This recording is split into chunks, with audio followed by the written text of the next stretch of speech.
Like mentioned last week, I want to present you my personal top 5 MMO-Mouse ranking, with each device having at least 17 keys that you can bind with presets or manually through the added software.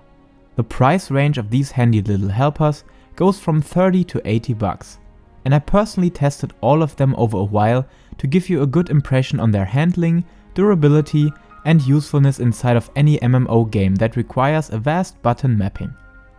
For what do you need such a mouse? The best example at the moment is Final Fantasy XIV, where you're nearly filling 3 hotbars with spells and you cannot bind them all to your keyboard, unless you're a piano virtuoso gliding over the keys like Lang Lang.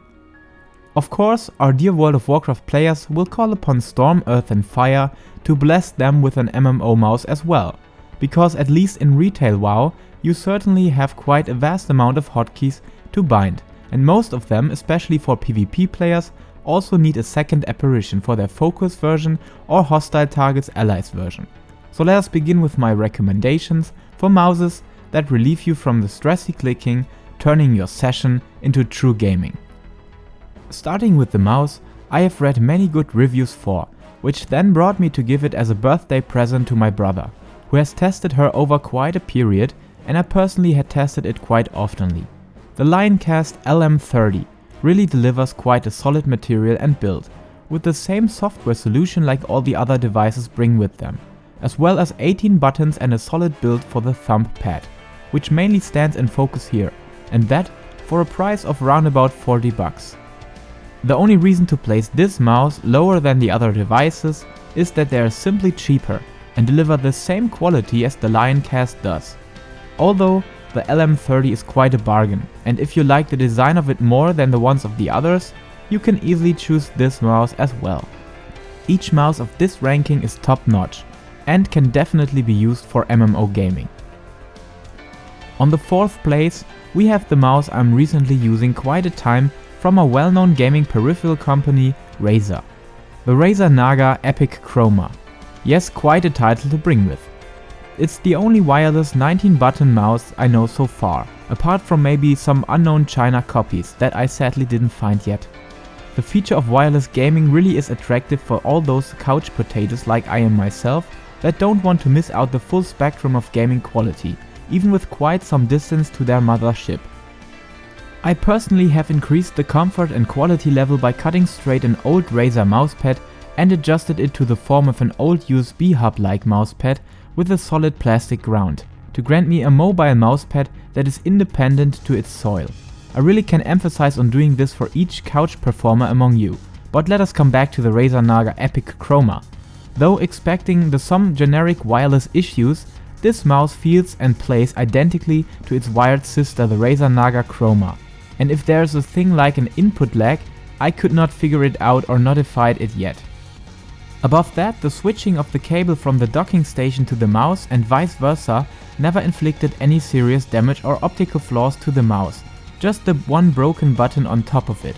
But that damage has obviously been inflicted by my cat, and not by poor manufacturers of Razer. The only issue I'm having is the fact that at some point of the manual recharging and playing wired, the mouse gets some itches, flipping down and up on my screen without any logical reason. But that may also be an issue with only my device, or I may have broken a small electrical contact inside the mouse. I may never find it out, unless you guys have the same issue and tell me about it in the comment section. Then we need to have a serious talk with Razer, because this mouse's original cost was at $120, so I'm expecting the best quality build on the whole market for it.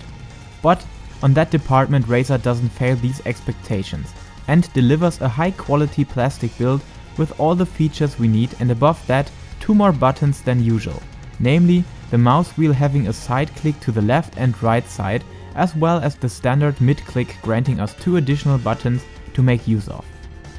Furthermore, some previously known issues with double clicks and cable cracks the old Razer Naga brought with her are solved, even with the wired version that costs a bit less than 80 bucks, providing the same quality and features but no wireless range of course.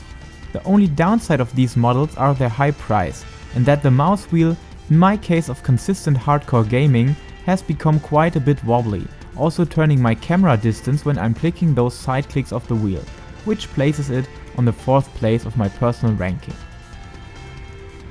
On the 3rd place we have the Redragon Perdition, which is the mouse my wife had been using over at least 4 years without any reductions to quality during that time. Unless a little tension on the mouse wheel, which makes scrolling a bit more sluggish than we experienced when receiving it out of the box. On the other hand, we are dealing with quite a solid build quality and the same features like the Lioncast brings to the table, with the only difference that the num or thumb pad conveys a stronger valency and the feedback and noise level of the buttons just feel a bit better, reflecting a higher quality build. The design is convincing as well, with red edges on the bottom and a customizable RGB logo on the back. For those having a complete black desk or one illuminated with blue or green LEDs, the red elements of the mouse and their cable could distract a bit from the color harmony of your desk, so if you want a more customizable one, check out the next ranks. Oh wait, there's a new model called M908 and it's fully customizable, has a phenomenal review rating on Amazon, and seems to be the updated version to the Perdition, correcting her few flaws. And furthermore, dropping the overall price pretty close to our number 2. That means we're coming to the 2nd place, which is my personal prize performance winner, the Titanwolf system, which comes with all the features the other devices bring, but for only $30 or sometimes even less, when you can find it being on sale. I actually bought mine for 24 euros on Amazon last year.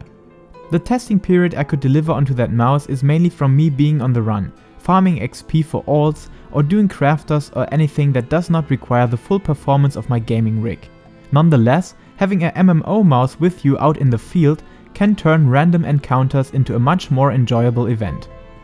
The thumb pad on this mouse is also changeable to 3 different genres of gaming: MOBAs, shooters and MMOs. Of course, we will choose the one for MMOs with more buttons on it.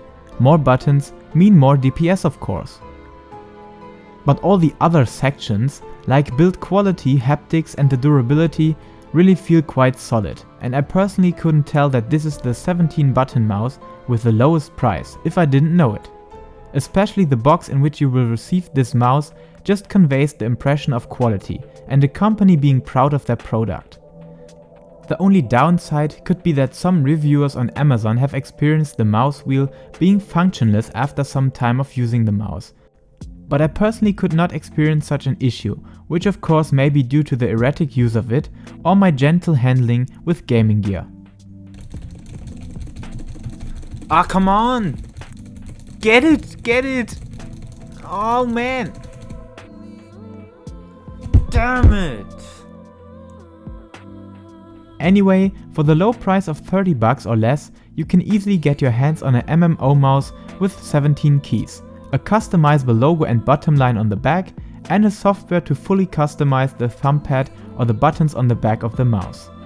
But to sum it up before coming to the winner, all of these devices can be chosen and used for quite a good duration, and nearly each of these mouses were personally tested by myself or a family member of mine over at least 2 years, and may it be luck or careful handling, each mouse can still be used, and changing them only for the sake of joy on upgrading our gaming gear brought us to the newer versions or different models. I remember the days of 2008, at the time of Wrath of the Lich King. I got my hands on my first MMO mouse ever, being the original Razer Naga, which actually can be used still with only having a little double clicking issue and a loose connection with its cable. And yes, back then there absolutely was no competition on that specific MMO mouse market, so Razer could establish their prime position in the game peripheral industry, and even if some products are not that popular, and the meme of having RGB lighting for each device, resulting in the RGB toaster or toothbrush, maybe the Razer Ignata Chroma and Razer Dentist Chroma, Razer has restored confidence in me for their new products, may it be the Siren X, which is the best microphone I ever had, or be it the consistent approach to improve the quality of their products and eliminate the previous defects of former devices. That directly brings us to the rank 1 on my personal ranking, the Razer Naga Trinity, which combines the quality of former Naga versions and the flexibility of adapting the thumb pad to each gaming genre, like MOBA, shooter or MMO. I don't know the right one for RTS, but it should be one of these as well. Above that, the Trinity is not a simple replicant of the Naga Chroma and the original one. No, it combines both strengths and deals with their flaws in one turn by cutting those angular lines of the Chroma back to a more curvy design and haptics to the original one, while avoiding space for double-clicking issues by a much more worthy left and right click button, while sticking to the 19-button feature with the mouse wheel featuring a side click to the left and right. Furthermore, the cable seems a bit more flexible, to avoid a former issue having a lot of devices with loose connections on the original version, which also brought me to get myself the wireless one 4 years ago.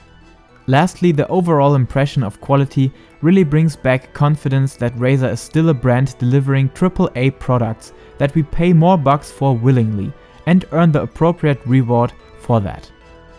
The last bonus for choosing this mouse is the wide selection of different products Razer has to offer, as well as having them all running under the same software, which hopefully will still be improved a bit, right Razer? And that can help you to combine macros or set up RGB lighting presets for each game or situation that have the biggest support among any game publisher at the moment. And if there are brand new features linked to any game device, with Razer you will definitely be one of the first to get access to them. To conclude this, stick to the mouse that appeals to you just by intuition, and form an opinion with the help of the pros and cons I have presented you. If you liked this video or at least had some benefit out of the content, tell me in the comments section, and tell me if you would like to have a top 5 budget gaming keyboard ranking or my personal top 5 in silent keyboards, where the winner definitely is nearly unhearable. Thank you for watching and see you in the next video. Until then, take care and get yourself one of these mouses.